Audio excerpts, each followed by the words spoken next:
All right, welcome into our weekly segment 3 to see at Oakley's Texas Bar and Grill. I am Mandy Knight, joined by Ward White of Fox Sports Central Texas Radio, ESPN Radio, and play-by-play for UMHB football. And before we get things started, we have to highlight the incredible food here at this plethora of deliciousness. I'm salivating right now. I mean, we have black and red fish, chicken fried steak, fried catfish. I mean, literally everything you can think of. And now that we have this to look at, and it's high school football, college football, tell me about your first game that you're looking forward to seeing this week, Ward.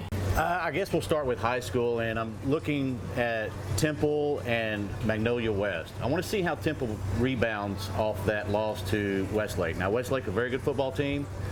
They bring a lot to the table, but I think when you look at Temple, they wanted to, talking to Coach Scott Stewart, they wanted that gap to be a little bit closer. It was a little more. He felt like he gave away 2 or 3 touchdowns in that game.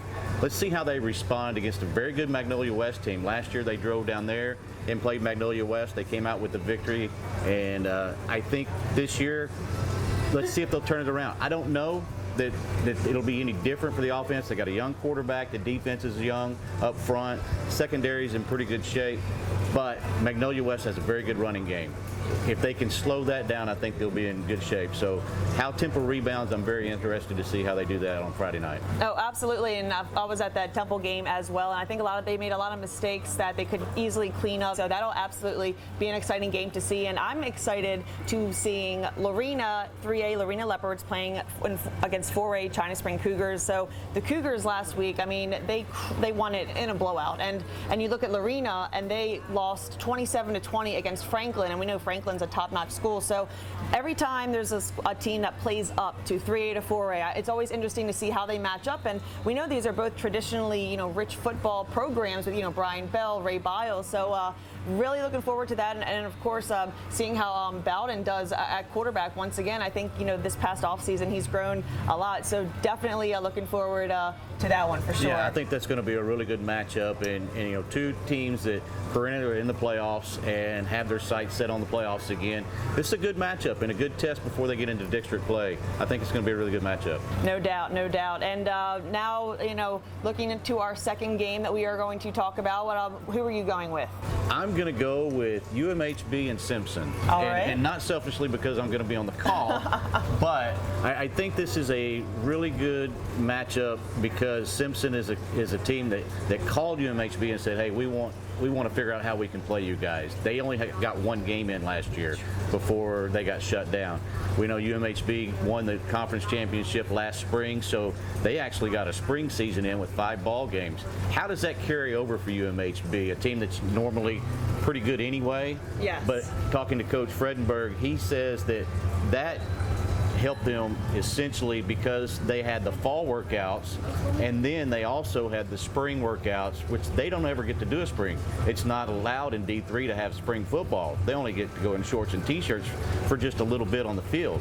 Well, they got kind of 2 springs last year, and they got everybody coming back because of the NCAA rule of everybody being eligible. This is a loaded football team. I'm really excited to see this game at UMHB on Saturday. Oh yeah, I cannot wait. I will be there, and especially Jefferson Fritz. I mean, that guy, he literally can play any position on the field. I hope that he's able to have a career down the road in the NFL. And I love Coach Fredenberg looking at the glass always half full, because that is a very valid point about having that extra practice in the spring. And my attention to the next game we're going to talk about, it's Baylor at Texas State. And of course, we know the first year with Dave Aranda, I mean, it was the COVID-19 year. I mean, it's impossible to think how having a new coach you can transition into creating a program from the bottom up. And now that they're under year 2, they don't have Charlie Brewer anymore. Gary Bohannon is the guy, and I cannot wait to see how he plays against live competition. I mean, and in any sport across the board, you're always excited to play someone else other than your own teammate. And I think Bohannon, we know that he was already a front runner for that starting job, and definitely looking forward to seeing how much he's grown from last year and building on the spring and the annual green and gold game, and looking forward to Terrell Bernard and Jalen Petrie. I mean, those guys are animals on defense and the heart and soul of that defense. So excited to see how they can dominate Texas State, because I think that Baylor will get the dub But hey, we will see. First games, you never know. But you're right. They should, if nothing else, out-athlete them. And so that gives them an opportunity. I think the defense is probably going to be ahead of the offense just because of where they were last year, and there's a lot of new parts on the offense. To me, the biggest battle for the Baylor Bears is going to be that offensive line. How does it come together with that new spread offense to be able to have the big splits from sideline to sideline? Are they able to adhere to the concepts and understand what they're doing with so many new guys on the offensive side of the ball? I feel like the defense can hold their own and carry them a little bit while they get their feet wet offensively. So it should be a fun one down in San Marcos. But I do think you're right. It should be Baylor's game pretty easily.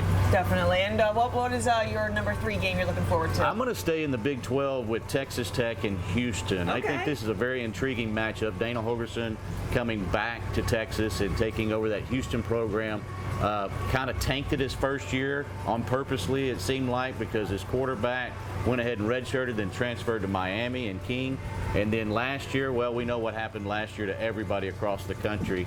And so this is a new test for Dana Holgorsen and the Cougars.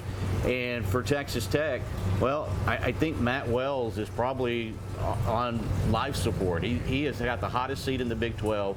This is a game that he has to go in and beat Houston at NRG Stadium to be able to kind of keep his footing moving into Big 12 play. So I think the coaching matchup's very interesting.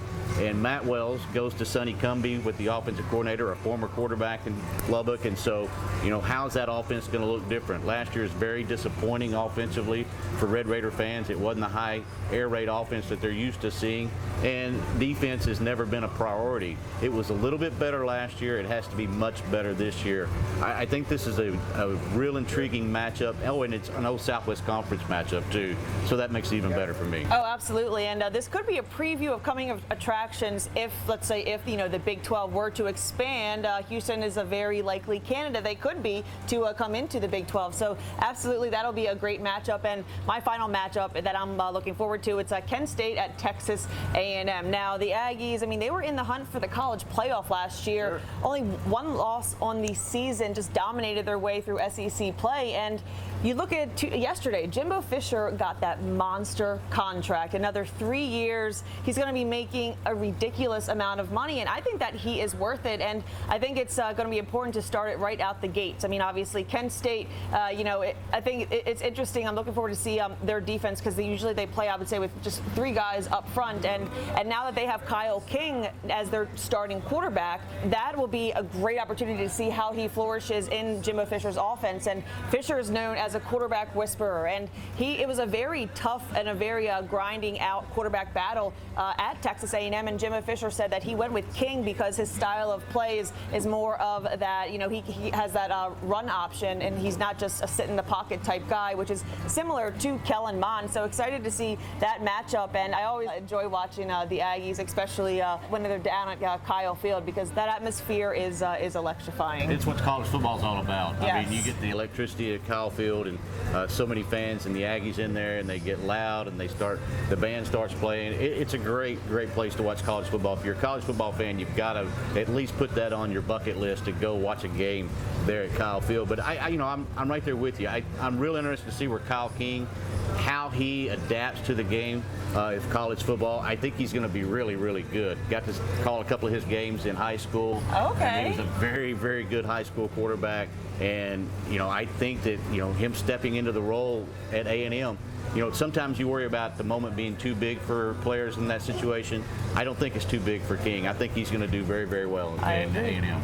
I agree. Well, all right, Ward, it's been fun as always here at Oakley's Texas Bar and Grill 3 to C, and we're just going to take a little bite. Come on, Ward, get a fork. All right. It's this food here is so delicious. Looks great. Oh my gosh, and it's wow, and all this. Right. You All ready? right. Cheers. Cheers. Cheers. Very good. Wow. This is absolutely delicious. I'm from Maryland. I grew up on seafood. Let me tell you, this seafood is Maryland quality. Unbelievable. It's been a lot of fun here at Oakley's Texas Bar and Grill. Thank you, Ward Whites, for coming out. Always enjoy talking sports with you. And if you want to see this full segment, head to our website, fox44news.com.